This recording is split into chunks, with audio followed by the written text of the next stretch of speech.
السلام علیکم، capital views کے ساتھ میں ہوں جان شیر، اور آج ہم بات کریں گے اسلام آباد ہائی کورٹ کی جانب سے جو ایک بڑا فیصلہ آیا ہے اس کے اوپر نواز شریف کی جانب سے جو ہے وہ حاضری سے استثناء کی درخواست دائر کی گئی تھی۔ اسی کے اوپر آج جو ہے وہ کیس کی سماعت ہوئی اور عدالت کی جانب سے ایک بڑا فیصلہ سنایا گیا ہے۔ تاہم فیصلے سے پہلے ہم عدالت کی جو کارروائی تھی اس کے اوپر بات کریں گے کہ عدالت میں آج دونوں فریقین کی جانب سے کیا کیا دلائل دیے گئے اور اس کے اوپر عدالت کی جانب سے جو ہے وہ کیا بات کی گئی۔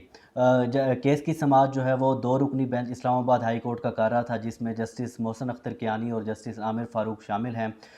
کیس کی سماعت جب شروع ہوئی تو خواجہ حارث کی جانب سے مختلف جو کیسز تھے ان کا حوالہ دیا گیا، اور یہ بھی کہا گیا کہ نواز شریف کو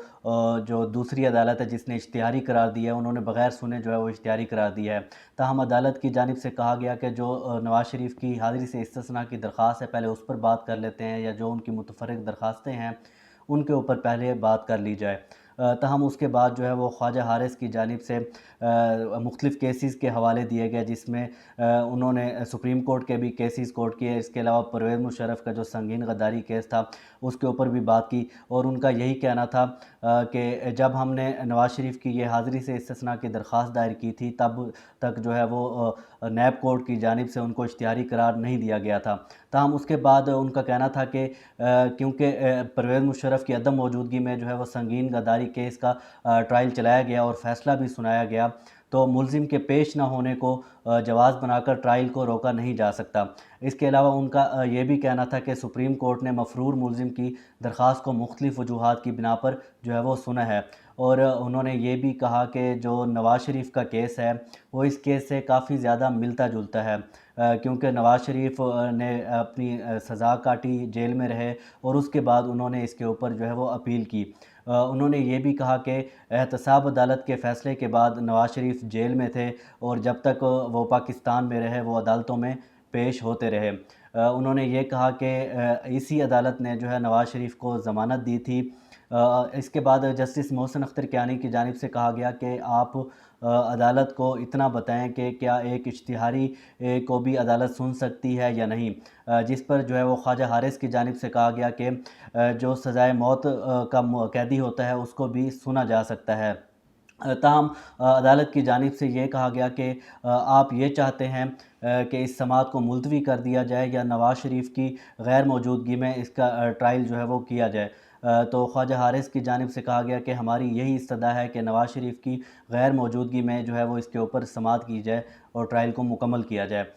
تاہم جو ہے وہ نیب پروسیکیوٹر اس کے بعد انہوں نے اپنے دلائل جاری کیے، جہاں زیب بھروانا صاحب پیش ہوئے تو انہوں نے جو قانون کا حوالہ دیتے ہوئے کہا کہ قانون کے مطابق اشتہاری ہونے سے پہلے عدالت میں سرنڈر ہونا ضروری ہوتا ہے، اور کیونکہ اسی عدالت نے جو ہے وہ جو نواز شریف ہے اس کو اسپیشل ایک ریلیف دیا تھا، اور اسی عدالت نے اپنے فیصلے میں ان کو سرنڈر ہونے کا بھی کہا تھا۔ تاہم جو عدالتی احکامات ہیں ان کے اوپر کسی بھی قسم کی کوئی کارروائی نہیں کی گئی۔ اس کے بعد جو ہے وہ عدالت کی جانب سے ریمارکس دیے گئے کہ یہ بات تسلیم شدہ حقیقت ہے، نواز شریف جو ہیں وہ عدالت کے سامنے پیش نہیں ہوئے، اور العزیزیہ ریفرنس میں ان کی جو ضمانت تھی وہ بھی ختم ہو گئی ہے۔ تاہم اس کے بعد خواجہ حارث کی جانب سے کہا گیا کہ جو درخواست گزار ہمارے ہیں نواز شریف وہ اس وقت لندن میں موجود ہیں اور بیماری کی وجہ سے جو ہے وہ یہاں پر نہیں آ سکتے، تو لہٰذا ہم عدالت سے استدعا کرتے ہیں کہ جب تک درخواست گزار واپس نہیں آتے کوئی بھی آرڈر جو ہے وہ جاری نہ کیا جائے۔ تاہم اس کے بعد جو ہے وہ عدالت کی جانب سے پوچھا گیا کہ 8 مہینوں سے جو نواز شریف ہیں وہ کسی بھی وہاں پر ہاسپٹل میں داخل نہیں ہوئے، تو ان کا علاج جو ہے وہ کیسے چل رہا ہے، جبکہ اس کے بعد جو ہے خواجہ حارث کی جانب سے مختلف میڈیکل سرٹیفکیٹ دکھائے گئے، ان کی جانب سے یہ بتایا گیا کہ مختلف تاریخوں میں جو ہے وہ نواز شریف مختلف ہاسپٹلز میں اپنی چیک اپ کے لیے جاتے رہے ہیں، مگر جو ان کا آپریشن ہونا ہے اس کے لیے ابھی ٹائم نہیں مل رہا، جس کے بعد جو ہے وہ یہ بھی کہا گیا کہ آپ تب تک روک لیں جب تک نواز شریف جو ہیں واپس نہیں آ جا سکتے، تب تک کوئی بھی اس طرح کا آرڈر جاری نہ کیا جائے۔ تاہم اس کے بعد عدالت کی جانب سے اس فیصلے کو محفوظ کیا گیا اور کچھ دیر بعد جو ہے وہ ڈویژنل بینچ واپس آیا، ان کی جانب سے فیصلہ سنایا گیا اور فیصلے کے مطابق جو نواز شریف کی حاضری سے استثناء کی درخواست تھی اس کو مسترد کر دیا گیا اور جو نواز شریف کے ناقابل ضمانت وارنٹ گرفتاری بھی جاری کر دیے۔ تاہم یہ کورٹ کی سماعت تھی اور اسی کورٹ میں جب مسلم لیگ نون کے کچھ رہنما جو ہے وہ بھی آئے ہوئے تھے تو احسن اقبال وہاں پر موجود تھے۔ انہوں نے جو ہے وہ آج نیب کو آڑے ہاتھوں لیا ہے۔ ان کے مطابق جو ان کا کہنا تھا کہ نیب جو ہے وہ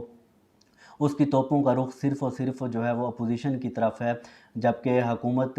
حکومتی جو بینچ ہیں وہاں پر بھی کافی زیادہ کرپشن ہے۔ انہوں نے آٹا سکینڈل کی بھی بات کی، چینی سکینڈل کی بھی بات کی، BRT کی بھی بات کی اور ان کا یہی کہنا تھا کہ چیئرمین نیب تو ویسے ہی ہیں، اصل میں نیب کو جو چلا رہے ہیں وہ عمران خان صاحب اور شہزاد اکبر صاحب ہیں۔ اسی حوالے سے انہوں نے کیا کہا یہ آپ کو سنواتے ہیں، یہ آپ سنیں اور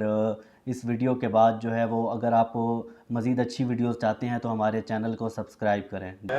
کہ نیب کی توپوں کا رخ صرف اپوزیشن کی طرف ہے۔ حکومت کی صفوں میں کرپشن کے بڑے بڑے مگرمچھ بیٹھے ہوئے ہیں۔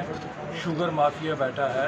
آٹا مافیا بیٹھا ہوا ہے، تیل مافیا بیٹھا ہوا ہے، دوائیوں کا مافیا بیٹھا ہوا ہے، BRT کا منصوبہ بیٹھا ہوا ہے اور اسی طرح فورن فنڈنگ کا کیس بھی ان کا التوا میں ہے۔